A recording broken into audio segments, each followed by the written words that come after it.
Hello दोस्तों, नमस्कार। मैं प्रिंस आपका एक बार फिर से स्वागत करता हूं स्कोर मोर यूट्यूब चैनल में।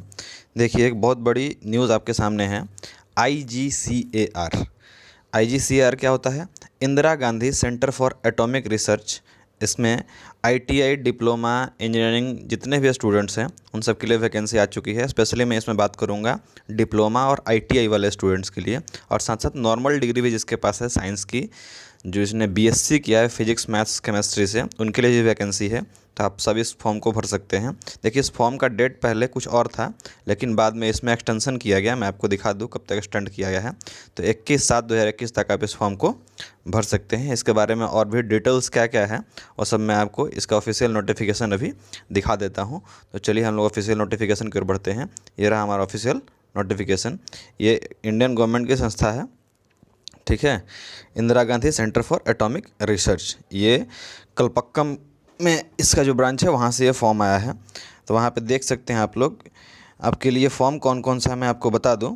तो देखिए, आईटीआई वालों के लिए यही दो फॉर्म्स हैं, जिसमें कैटेगरी 1 जो है स्टाइपेंड्री ट्रेनी कैटेगरी 1, ये डिप्लोमा वालों के लिए है, और स्टाइपेंड्री ट्रेनी कैटेगरी 2 ये आईटीआई वालों के लिए है। 171 पोस्ट इसमें आपको भरने को मिल जाएंगे। तो बात करते हैं हम लोग स्टाइपेंड्री ट्रेनिंग कैटेगरी। देख के आप ये नहीं समझिए कि केवल ट्रेनिंग है, इसमें आपको जॉब मिलेगी, ठीक है। ये परमानेंट जॉब है। तो चलिए हम लोग देखने वाले हैं कि ये हम लोगों के काम की बात कहाँ है। तो केवल मैं ज़्यादा टाइम नहीं लूँगा, सिर्फ आईटीआई वालों के बारे में बात करूँगा। उनके लिए फॉर्म के बारे में डिटेल्स कहाँ दिया गया है वो मैं आपको दिखा दूँ। इसमें हाइट्स की भी कुछ रिक्रूटमेंट है, तो वो मैं बता दूंगा कि हाइट क्या क्या चाहिए और किस तरह की आई विज़न वगैरह वगैरह सारा कुछ इसमें मांगा गया है। तो सारा कुछ मैं आपको बताने वाला हूँ। साथ साथ फॉर्म कैसे भरना है, आप लिंक कहाँ से आपको मिलेगा वगैरह का सारा चीज़ मैं आपको बता दूंगा। सबसे पहले मैं बता दूं, ये जो कैटेगरी 1 था, यानी कि डिप्लोमा वालों के लिए। देखिए, डिप्लोमा वालों के लिए केमिकल, सिविल, इन सब में पोस्ट हैं। ये देख सकते हैं, electrical, electronics, instrumentation, mechanical, chemistry, physics, इन सब से यदि किसी ने बीएससी किया है, 60% मार्क्स है, वो भी इस फॉर्म को भर सकता है। लेकिन हम लोग यहाँ बात करने वाले हैं किसकी? तो आईटीआई वालों की। देखिए, आईटी वालों की कैटेगरी 2 है। इसमें हम लोग को देखिए क्या क्या मिल रहा है। जिसने 60% मार्क्स के साथ मैथ और साइंस के साथ एसएससी मतलब 12th किया है, और मिनिमम 60% मार्क्स के साथ ये आपका फिजिक्स, केमिस्ट्री और मैथ के साथ एचएससी, कहीं पे एचएससी कहा जाता है, कहीं पे एसएससी कहा जाता है। अलग अलग राज्यों में अलग अलग नाम इसके दिए जाते हैं, ठीक है। सीनियर सेकेंडरी स्कूल या फिर हायर सेकेंडरी, ऐसे कुछ नाम दिया जाता है। तो सीधा मान के चलिए आप लोग 12th पास होने चाहिए, और साथ साथ आईटीआई किए होने चाहिए, ठीक है। आईटीआई किया हुआ होना चाहिए। किस किस ट्रेड से, वो सारा ट्रेड मैं आपको बता दूं। तो draftsman, mechanical, electrical, electronics, mechanic, instrument mechanic, fitter, mechanical, machine tools and maintenance, machinist, turner, refrigerator and air conditioning, attendant operator, chemical plant operator, इन सब से यदि आपने आईटीआई किया है तो आप इस फॉर्म को भर सकते हैं। या फिर, और आगे देखिए लिखा हुआ है कि ITI certificate of not less than 1 year duration in the relevant trade, जैसे रीगर, प्लम्बर, मैसन, कारपेंटर, इससे कम का नहीं होना चाहिए। और इस पोस्ट के लिए दिया गया है लैब असिस्टेंट के लिए स्पेशली। इसमें कहा है कि minimum 60% marks in HSC with physics, chemistry and math. तो आप इतने सारे फॉर्म्स को भर सकते हैं। अब देखिए आगे इसमें और क्या जानकारी दी गई है वो भी मैं आपको बता दूं। तो इसमें 3 तरह के आपके एग्ज़ाम होने वाले हैं। पहला होगा आपका प्रिलिमिनरी टेस्ट, दूसरा होगा एडवांस टेस्ट, और तीसरा होगा आपका स्किल टेस्ट। तो देखिए, प्रिलिमिनरी जो होगा उसमें आपसे क्या पूछे जाएंगे। तो 20 मैथ्स का क्वेश्चन, 20 साइंस का और 10 जनरल अवेयरनेस। साथ साथ उसी दिन उसी समय, मतलब 1 घंटे का वो, 2 घंटे का आपका एडवांस टेस्ट भी उसी समय लिया जाएगा। वो ट्रेड से होगा। ट्रेड से भी आपके पास 50 क्वेश्चन होगा, मल्टीपल चॉइस क्वेश्चन। हर एक क्वेश्चन 3-3 मार्क्स का रहेगा। इसमें भी सारा क्वेश्चन, प्रिलिमिनरी टेस्ट जो होगा इसमें भी 3-3 मार्क्स का रहेगा, और इसमें नेगेटिव मार्किंग भी है। इस चीज़ को ध्यान रखिएगा। जब आप पहला एग्ज़ाम प्रिलिमिनरी जो पास करेगा, उसी का जो एडवांस टेस्ट है उसका कॉपी जांच होगा, वरना आपका कॉपी भी जांच नहीं होगा। और इसमें यदि आप पास करते हैं तब जाकर आपको स्किल टेस्ट के लिए बुलाया जाएगा। साथ साथ मैं बता दूं कि इसमें क्या क्या कैटेगरी रखा है, कैसे कैसे आपको वेतन वगैरह से मिलना है, वो सब मैं बता दूं। तो कैटेगरी 2 में आप लोग आ रहे हैं ITI वाले, तो आपको फर्स्ट ईयर में ट्रेनिंग के दौरान 10,500, सेकेंड ईयर में 12,500 मिलने वाला है।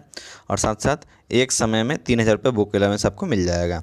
और जैसे ही आप ये ट्रेनिंग कंप्लीट करते हैं, तो ट्रेनिंग कंप्लीट करने के बाद आपको इतना मार्क्स कम से कम सिक्योर करना है। देख लीजिए, थ्योरेटिकल ट्रेनिंग में 30%, इन प्लान ट्रेनिंग में 40% और फाइनल एजुकेशन में 30%। इतना मार्क्स आपको कम से कम एग्ज़ाम में पास करके लाना होगा ट्रेनिंग ख़त्म करने के बाद। और आप मान के चलिए कि यदि आप 50% मार्क्स इसमें सिक्योर कर लेते हैं सारे सब्जेक्ट्स में, तो आपको वहाँ पे परमानेंट जॉब दे दी जाएगी। अच्छा, जब परमानेंट जॉब हो जाएगा तो आपको पेमेंट कितना मिलेगा वो भी मैं आपको यहाँ पर डिसाइड करके बता दूँ। देखिए, यहाँ पर लिखा गया है कि टेक्नीशियन C और साथ साथ स्टाइपेंडरी कैटेगरी 2 के लिए 25,500 रुपये प्लस अलाउंस जो भी सेंट्रल गवर्नमेंट के मिलते हैं, यानी DA HRA वगैरह जितना भी मिलता है वो सब आपको मिलने, ये बेसिक मिलेगा आपको 25,500 रुपया। और साथ साथ एक चीज़ और सबसे ज़रूरी चीज़ है जो मैं आपको बता दूं, तो आपको 3 साल का बाउंडेशन भी है। मतलब जैसे ही आपको ऑब्जर्व कर लिया जाए, मतलब नौकरी में परमानेंट रख लिया जाएगा, तो आप 3 सालों तक, देखिए यहाँ पर आपको दिख रहा होगा कि 3 सालों तक आप इससे बाहर नहीं जा सकते हैं। 3 साल के लिए आप बॉन्डेड रहेंगे इसमें।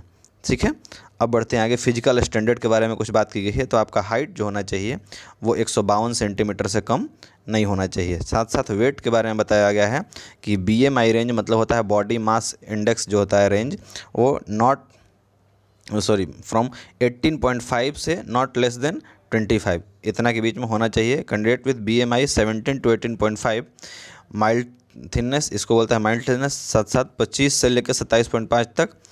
प्रो ओबेस यानी मोटे हो जाते हैं, can be considered subject to otherwise being healthy and further medical examination if necessary, इनका मेडिकल भी किया जाएगा।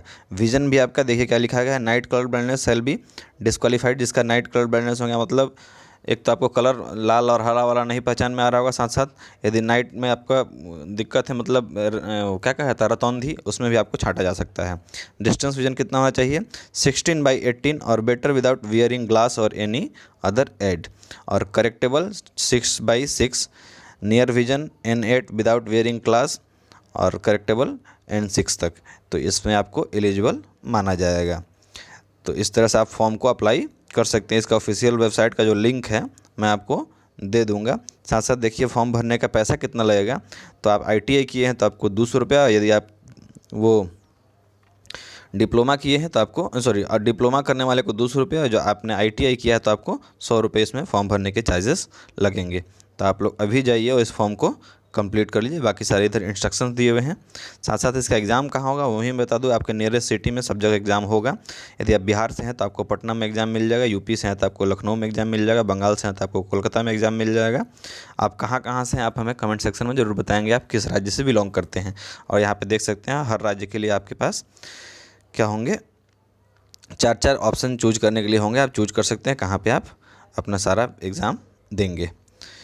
तो ये आपको कैसे अप्लाई करना है उसके बारे में बताया गया है। ये रहा आपका ऑफिशियल साइट, ये मैं आपको डिस्क्रिप्शन में दे दूँगा, आप वहाँ से अप्लाई कर सकते हैं। www.igcar.gov.in पे आप जाएंगे, रिक्रूटमेंट सेक्शन चूज करेंगे, वहाँ अप्लाई ऑनलाइन करने का फॉर्मेट आपके पास आ जाएगा। यदि आपको अप्लाई करने में दिक्कत होगी तो आप हमें कमेंट कीजिएगा, मैं आपके लिए स्टेप बाय स्टेप वीडियो बना दूंगा। साथ साथ फ़ोटो के लिए भी कुछ इंस्ट्रक्शन दिए गए हैं कि फ़ोटो जो होना चाहिए 165x125 पिक्सल JPG या JPEG में होना चाहिए, not exceed then 50 KB, 50 KB से ज़्यादा बड़ा नहीं होना चाहिए। साथ साथ आपको सिग्नेचर के बारे में बताया गया है, 20 KB से ज़्यादा का बड़ा सिग्नेचर नहीं होना चाहिए, तो कैफ़े वाले आपका बना के वो अपलोड कर देंगे, आपको दिक्कत नहीं आएगी। तो उम्मीद है कि आपको ये वीडियो पसंद आया होगा। यदि वीडियो पसंद आया होगा तो अपने दोस्तों को बताइएगा, क्योंकि वो लोग भी इस फॉर्म को भर सके और लाभ उठा सकें। और यदि आपको कोई भी प्रॉब्लम लगी इस फॉर्म को भरने में तो आप हमें कमेंट ज़रूर कीजिएगा। धन्यवाद।